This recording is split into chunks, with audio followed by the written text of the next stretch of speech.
аяғым әлсірей бастады. Сөйтсем бұл артроз болып шықты. Екінші степенде, үшінші степенге кетіп баратырды.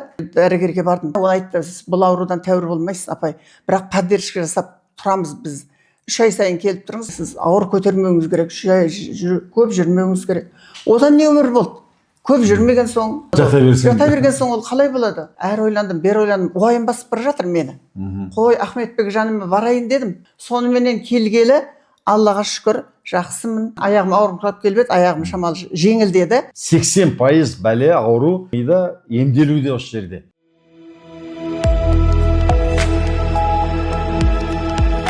Дәрсіз денсаулық. Мен көрсетіп жүрген тыныс алу жаттығулары, мұздай сумен шынығу, ағза тазалау, бәрін сіз тек қана дәрігердің кеңесімен, болмаса біздің орталыққа келіп жасаңыз. Өзіңізден жасасаңыз, денсаулығыңызға қауіп төнуі мүмкін, жауапкершілік өзіңізде. Армысыздар, құрметті біздің YouTube каналының тұрақты көрермендері. Міне 72-ші ағынды мәреге жеткізіп, қазір шығарып салайық деп отырмыз. Соның ішінде шынымен осы денсаулық болғысы келетін, шынымен өмірді сүйетін, шынымен осыны түсініп бірге бір жасаған, және де халыққа айтары бар адамдарды студияға шақырдық. Соның бірі Зәуреш апамыз. Менің де фанатым екен. Мен қайталап айтайын, мен фанат жинайтын өнер жұлдызы емеспін, саяси партияның басшысы емеспін, болмаса бір діни сектаның да басшы ұйымдастырушы емеспін. Мен денсаулықты жақсы көретін.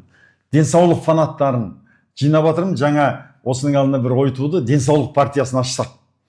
Әрбір қалада соның денсаулықты шынымен қадірлейтін, сол үшін еңбектенуге, маңдай терін төгуге, өзінің денсаулығы үшін дайын адамдарды ұйымдастырып, бір-бірімен пікір бөліссін деген сондай ойға келдік.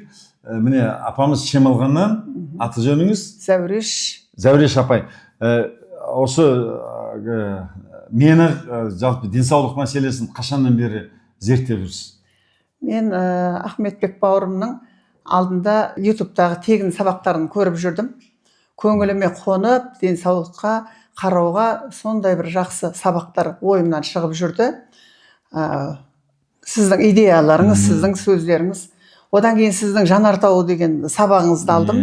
Сөйтіп біраз қыздарменен соны алып, талдап, сөйтіп онда оқып жүрдік. Сөйтіп жүргенде сіз марафон ұйымдастырдыңыз. Тегін марафон, тегін 100 күн. 100 күн. 100 күн марафоныңызда қатыстық. Онда 200-ге тарта адам болды. Ол адамдардың барлығын сіз топтап, 10 басы қылып топқа бөлдіңіз. Соның ішінде Бақтыгерей Құлман тобы біз сондай 10 адам Бақтыгерей Құлман тобын құрдық. Сол кезде осы денсаулық туралы онлайн өзіміздің деніміз шынықтырып, күнде таңертеңгілік суға түсеміз, жаттығулар жасаймыз, дұрыс тамақтанамыз. Әліміздің келгенше сіздің сабақтарыңызды оқыдық, эссе жаздық. Одан сіз экзам алдыңыз. Ол экзамдарыңызды әліміздің келгенше біреуміз 3 алдық, біреуміз 5 алдық. Сөйтіп 2 алғандарымызға 5 алғандарымыз бірімізге көмектесіп, сондай біраз сабақтар талқылап, сондай неге жеттік. Сол денсаулыққа қандай да әсерін берді ме сол? Әсерін берді. Өзіңізге нақты қандай әсерін? Өзіме берді. Бірақ мен күнделікті осылай әлімнің келгенше суға түсіп, жаттығуымды жасап, дұрыс тамақтанып жүргенімде мен білмеймін, қалай екенін білмеймін, аяғым әлсірей бастады. Аяғым сөйтсем бұл артроз болып шықты. Сол екінші степенде, сөйтіп үшінші степенге кетіп баратырды. Сосын бұл қалай болды деп уже мазасыздана бастадым. Болмаса осы сіздің тәсіліңізбенен менің отымда басындағы балдарым, кішкентай немерелеріме дейін жазды күні қар кешіп, сөйтіп жаймен шынықтырып келатырым, өзім ауырып қалдым да тоқтап қалдым. Бұл қалай? Сөйтіп жүргенде бірнеше дәрігерге бардым, шыннан да. Енді сіздің неңіз, бұл жақта мотивация әлсін-әлсін менде беріліп тұру керек қой. Енді мынау аяғым ауырып сөйтіп жүргеннен кейін дәрігерлерге шықтым. Сөйтіп мен бірнеше дәрігерге бардым, ол кәдімгі дәрісі, ең соңында травматолог Олжас деген бала, жақсы өзінің ісінің маманның несі, аяғыма өзімнің қанымды алып, құйып дәрі неғып берді. Плазмолифтейді. Сөйтті да, ол айтты, бұл аурудан тәуір болмайсыз, апай. Бірақ поддержка жасап тұрамыз біз. 3 ай сайын келіп тұрыңыз, ертең осыны алғаннан кейін, 1 айдан кейін келіңіз. Шықтым, шыққаннан кейін керемет, аяғым жеп-жеңіл, мынау артроз деген аяқты ауыр тартады екен ғой. Зіл қаратас, мынауды істейін десең істегің келмейді. Соныменен жақсы бақытты болып шықтым. 10 күннен кейін аяғым ауыра бастады. Бұл қалай болды? Звондадым, ана балаға хабар бердім, WhatsApp-ға. Бұл қалай болды жаным ау? Сосын апа, енді сондай сіз ауыр көтермеуіңіз керек, көп жүрмеуіңіз керек. Одан не өмір болды? Көп жүрмеген соң қалай болады? Жата берген соң ол қалай болады? Мен жата бер деген жоқ, жаттығулардың бәрін берді. Көп жүрмесең отыра берсең. Сонымен әр ойландым, бер ойландым, уайым басып бара жатыр мені. Қой, Ахметбек жаныма барайын дедім. Бұл болмайды екен. Одан жолдасым шықты, сен әлемнің бар жағына барасың, олайда солай не шығарып жатырсың? Өйткені сабақ оқимын ғой, достарыммен бірге. Сөйтіп, ұзын сөздің қысқасы, сен қоя ғой, бармай-ақ қой, сен бәрі боса береді. Егер ауырсам, мен сенен көрем дедім, сен виноват болады. Басым бәлеге қалатын жағдайым жоқ, бар деп бәтесін берді. Бара ғой енді. Соныменен келгелі, Аллаға шүкір, жақсымын. Суға түсу маған қиын емес, бірақ бұл жердің суығы басқа екен. Мұздай суы таудан араласқан. Мынау организміңді, телаңды, ағзаңды тыңда дейді ғой. Мен бар ғой, жылқы туғанмын ғой, өлерменмін. Мен білмей қалдым. Мынандай ше, анау суға түскенде қыздар не қылды ғой? 3 рет сүңгігенмін ғой, 3 рет сүңгігенде қалтырады ішім. Содан 2-ші күні бардым да, бұл қалай болды деп өзіме сұрақ қойдым. Мынау теланы не қылмау керек екен, зорықтырмау керек екен. Дедім да 2-ші күні бір-ақ сүңгідім де, денеммен 2-ші сүңгіп шықтым. Денем қызды шыққанда. Ох, дедім.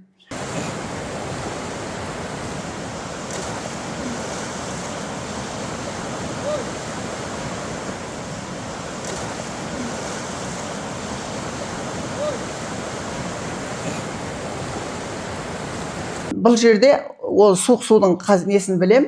Аяғым ауырып келіп еді, аяғым шамалы жеңілдеді. Суықтың неге ауруға әсер ететінін білдім. Өйткені бактерия сілтілі ортада жойылатынын білдім. Өйткені винхоппен де демалып жатырмыз. Сосын тағы бір керемет айтайын дегенім, мен массажға сенбеймін. Массажға не үшін жасатып кетемін, бірақ оның несін білмейді екен. Мен мойнымды былай қарай істегенде, мойным шамалы тартылып тұрады, ол қалыпты жағдай екен деп жүрдім. Ол қалыпты жағдай емес екен. Ол менің денем қатып қапты, оказывается. Ана Мәдина деген қызым айтып жатыр, апа, бұлшық еттеріңіз копченый болып қапты дейді. Сол ауырып жатыр. Жаман ауырып жатыр. Сосын мен, иә деймін, осыдан құтылсам, қашып кете қояйын деп ішімнен ойлап тұрмын. Иә. Сосын барып енді жасады, 1 сағат жасады айналайын. Сөйтіп жасады, былай жүріңізші деді. Жүрдім, жеп-жеңіл. Мойнымды бүйтсем, шырағым Құдай-ау, жеп-жеңіл. Мынау не деген керемет. Былай бірлем, алдында былай болған жоқ. Алдында өзімнің байқап жүргенім жақсы болған екен. Содан массаждың керемет екенін менің миыма құйылып кетті. Ана 40 триллион клетка, әрқайсысы жан бару керек, әрқайсысына қан арқылы тармақ бару керек. Соның кейін ана лимфа узел арқылы оның немесі отходың бәрі шығып отыру керек. Өйткені ол тірі нәрсе ғой. Сол күні түнде ұйықтамадым, ауырдым, жүрегім дір-дір етіп, бұл не болды дедім. Сағат 2-ден 14 өткенде интернет ақтардым. Өйткені мына тошкілер табаннан нелер, өйткені жүрегім қоймай жатыр ғой. Ана мұздай суға барып бастым, қоймай жатыр. Сосын бардым да интернет ақтардым да, табанның несі бар екен менде.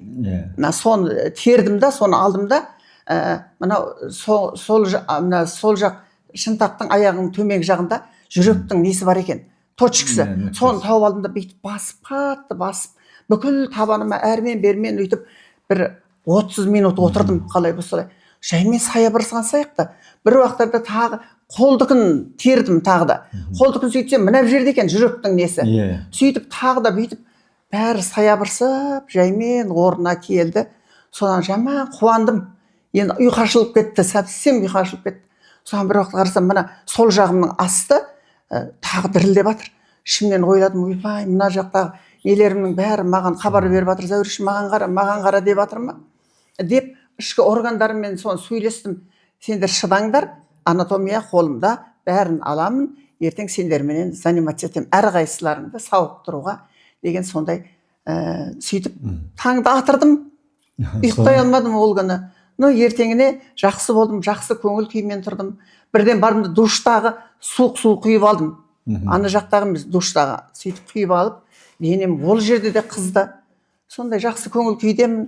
Жақсы. Енді ана уайым, реніш, мына біздің беріп жатқан психологиялық сабақ, миға қатысты сабақ, адамдармен қарым-қатынас түзету сабағы, оның бәрі адамның денсаулығына ең басты әсер ететін нәрсе.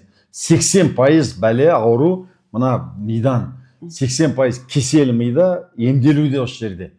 Бірақ енді ешкімге ренжімей ақ қой, ашуланбай ақ қой, уайымбай ақ қой, қайғырмай ақ қой деп айту жеңіл, екінің бірі айтады.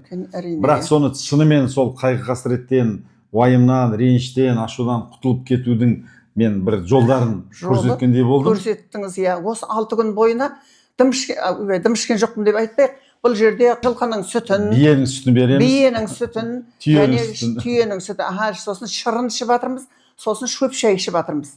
Дым қарнымыз ашпайды, рахат, бір бақытты болып ұшып жүрміз болған сол. Бірақ енді үйге барған соң тамақ ішесің ғой дегенменен Ахметбек бауырымыз мына жерде бір сабақты 3 рет 4 реттен мына жақта көмекші балдар айналайын келіп миымызға құйып, әбден мен бұрыннан да миым уже жақсы сабақты алып, сөйтіп біраз жақсы болып қалдым. Мына Нұргүлге жаным рахмет. Нұргүл залға кіргенде жарқырап кетеді екен зал. Өйткені қолды көтеріп кіреді, қолды көтеріп қалады екен. Кішкентай қасына жақындасаң болды айтатыны кеңес. Моншаға бардық, соның өзінде де парда отырғанымыздың өзінде де айтып жатыр. Мынау миға жазылып қалған, түсте тамақ ішу, кешке міндетті түрде тамақ ішу, міндетті емес.